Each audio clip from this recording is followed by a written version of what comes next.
Well, hello, hello, hello. Well, hello, hello. How in the heck is everybody doing today? Nope. Well, hello, hello. As you can see, we are outdoors enjoying the cool weather today. By we, I mean me, and I guess you, because you're here. So with after the after the break, dadgummit. So hello, hello.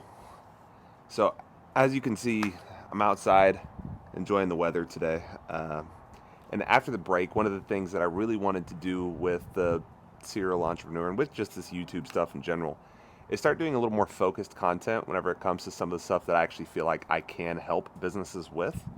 Uh, because although I don't think I'm, reinventing any wheel, there's that thing again. There's just some things in business and some aspects of business that seem kind of like unclimbable mountains or unapproachable things whenever it comes to just different obstacles. I feel like government contracts are one of those things. So I spoke in my last short about how bodegish, which by the way, if you don't follow me on Instagram or any of the other things, you should, because I posted about how bodegish currently won its first government contract. So this isn't the first government contract that I've ever been awarded, but it is the first with bodegish. But uh, but the process to getting government contracts is actually surprisingly easy. So what I wanted to do today is just a little video about how and where to find these things, some of the things to look for, as well as what that process just generally looks like. So I'm going to try to make me little now. Okay, so the first thing that I'm going to ask for you to do is just pull up Google. I know that's a really simple first step. Big Google guy from way back. They know what they're doing. That's why people say I'll Google it. I don't say I'm going to Bing it. I'm going to Google it. And then you're just going to type into the search bar, uh, your city. Let's see here. You're just going to type in your city, whatever that city happens to be, and then bids. Okay, it's really not that crazy. Some you have to do bids and proposals. Some you have to do bids and proposals group. But for us, I'm going to do the Abilene, Texas bids. It's the one that I'm the most familiar with right now because I just dealt with it. So I'm going to pull up the Abilene proposals bid page. It comes up right at that top search. Here's the open bids. It has the categories that it has as well. It talks about the city of Abilene bids and proposals that are open. So this is what the page looks like. It has a street maintenance materials one and then a vending machines. I went a little fast for myself, but it's okay. A vending machines at the city Abilene facilities, okay? So I'm going to pause this real quick. So here it has the dates, the closing time and date. So the date that it was published, the date that this contract closes, the contact person, the email for the contact person, and then 5 hyperlinks that take you to different things. We're going to walk through a couple of those real quick.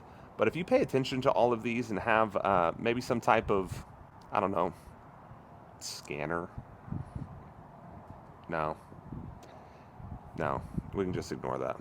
But just make sure and pay attention to all of these things, okay? So they really lay it all out in front of you if you just take time to read.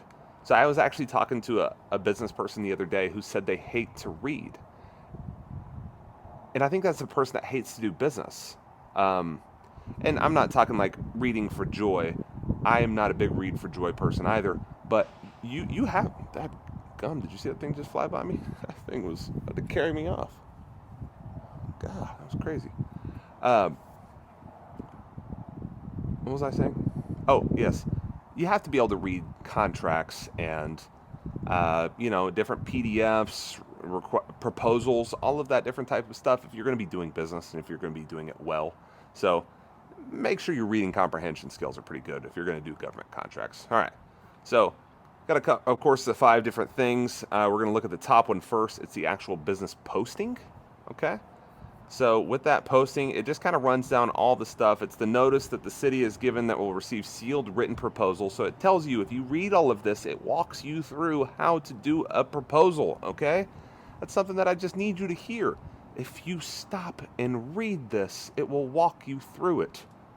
This is not hard, okay? The hard stuff comes from just knowing where to put those bids and proposals, but we can talk about that in a second. All right. Pre-proposal meetings, that's another big thing. So if it does say that there are pre-proposal meetings, and if it's a proposal that you're definitely interested in, take the time to go to that pre-proposal meeting, okay? That's going to be with your target clientele. Why would you not go to that? It can be an intimate thing too. There's not a lot of people that do government contracts for some reason. It's really strange. I think people think that it's just this big mythical beast that they can't slay, whenever in all reality, it's just another job. You just go and talk to the people and make those connections. And if you do it well, you can get these things. Okay. But it kind of goes on, talks about, conditions of prep and taxable items, contractor agrees to acknowledge labor of services, blah, blah, blah. Next up, request for proposals. Okay, that's the PDF that I really wanted to look at. So this first page, request for proposals for vending at City of Abilene facilities. So here I am talking about reading comprehension. I can't even read the first sentence. So, this is a well-written document. I think this thing's it's 13 pages long, people, okay? So we really got to pay attention to what we're doing here, but just take your time and work your way through it, okay? Don't let it overwhelm you. This isn't an overwhelming thing. It's laying it out for you of what the city wants and what it needs you to do. I think even at the end, it's going to give you an example of a written proposal, okay? So it gives you an example of what they want. There is also, of course, if you do have trouble, if you're having trouble grasping what type of amounts you should be bidding at, you can do an open records report, because we do have, of course, open records. I wouldn't advise you to do that, though, into the department that you're going to be doing that for. So if you're, let's say, in the city of Abilene and you're bidding on a large scale, let's say, bearing power lines, I don't know, just throwing that out there, I wouldn't recommend that you ask the city for a public record request on something like that. Maybe, just maybe, you could do it with like a neighboring city and see what something like that's about, because all of them do have open record requests, but you really don't want to start off your relationship with that department by bothering them on making them do paperwork. Because, yes, of course, it is a bureaucratic thing, and there should not be biases or something like that whenever it comes to business, but we're also all human. So if you ask me to do more work for something that, if you're annoying, why would I give you the proposal? Think about that. Just use your brain. Humans are making these decisions. There is a formula that we'll go over at the end, but at the end of the day, humans are making these decisions. So be a good human. That will get you the furthest in these things. Okay, it talks about the scope of the proposal, kind of what all that's over. We're going to keep scrolling down. City requirements, so it gives you minimums that you have to do. So this one is about 29 vending machines at 17 locations. This is a really big proposal. It is not something that I would tackle, but if there's somebody that's watching this that wants to, I think that would be great for you, okay? It even lays out, I think it's super cool. It lays out like at the Rose Park Recreation Center that I'm looking at here. It says that there's 750 visitors each week. So it gives you like a pretty comprehensive look at this stuff. So just take your time and read it once again. I'm going to kind of keep scrolling down. We've got, of course, proposals, insurance requirements. So I'm going to highlight the insurance requirements here. So it actually lays out for you here what exactly they need. $500,000 per occurrence, okay? It also says the city of Abilene must be an additional insured on the certificate. That was something that Bodegish, admittedly, the first time I did it wrong. All right. It goes down to the proposal submittal, the proposal submittal, the pre-proposal conference. It talks about that again. It tells you exactly where to be, when that's going to be. It talks about the sample contract as well. It's stuff that it really, if you take time to just sort through this and sort through the BS, it gives it all for you guys. They're not trying to make this difficult, so don't make it difficult on yourself. Just follow directions, fill out paperwork. It's not a big deal. Proposal rejection and disqualification, of course, all things are going to have that. Blah, blah, blah. Confidentiality of records, whatever. Proposal evaluation. This is another big one. It tells you exactly what they are scoring on, okay? So it's not just about how much money you're going to make the city. A lot of people don't understand that, okay? It's scored on a graded scale. Of course, that is part of it. So 10 points of it are commissions to be paid to the city on something like this. But 10 points are for the varieties of your items that are offered. 5 points are for the previous vending experience with the city. Another 5 points are for price of products. The contractor may charge product pricing as market warrants after contract has been in effect for 270 calendar days. Again, lays it all out there in front of you. And then 10 points is also for the attractiveness of the machine. So a lot of people go through the mistake of putting in these ugly machines, or they'll put in ones that, have some fancy, stupid lights or something like that. That's not what the people want. They just want things that work well and give the people what they want, okay? Dadgummit. Okay, it talks about the proposer's responsibility here. Blah, blah, blah, blah, blah. So, let me see if I can fast forward. I'm just going to keep scrolling through. We're okay. All right, proposer responsibility, ranking of proposals by the city. Okay, here we go. So there's the proposal form, talks about the ranking. It'll be filled out by each person.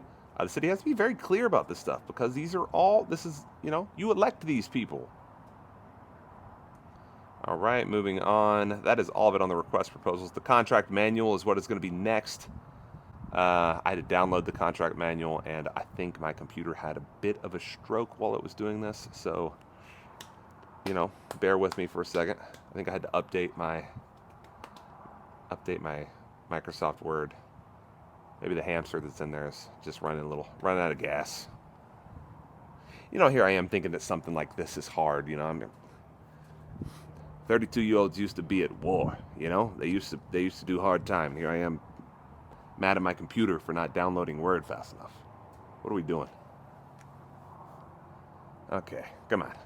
All right, get it. Getting better together. Yay. Okay, just do the thing you're supposed to do. Okay, here we go. Services contract. I clicked it 3 times. It opened 3 times. Perfect. This is actually a layout of the contract. They give you what you're looking for.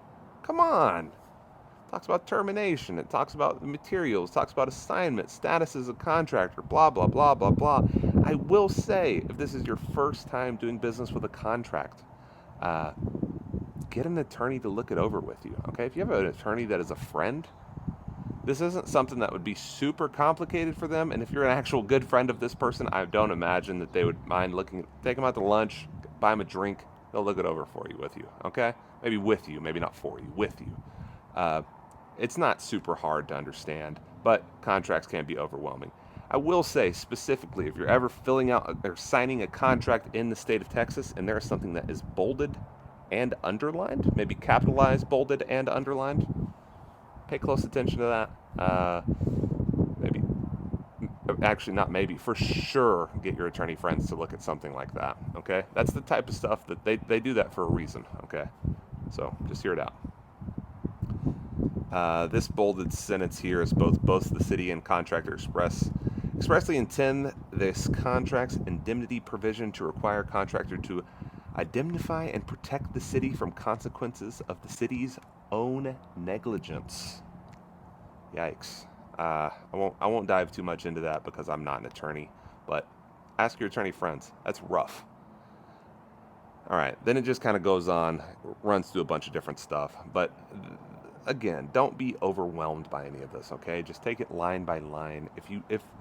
If government contracts are something that you want to do, actually, not if they are. If there is a government contract that is inside of your realm of practice, you should go for it, okay? Why would you not? It's an opportunity for more revenue from a client that you know is going to pay.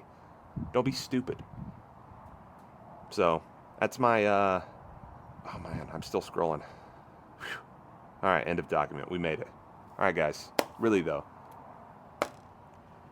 take the time. If you want to do government contracts, take the time to read them, take the time to fill them out correctly, and take the time to meet the proper people that are putting these contracts out there, okay?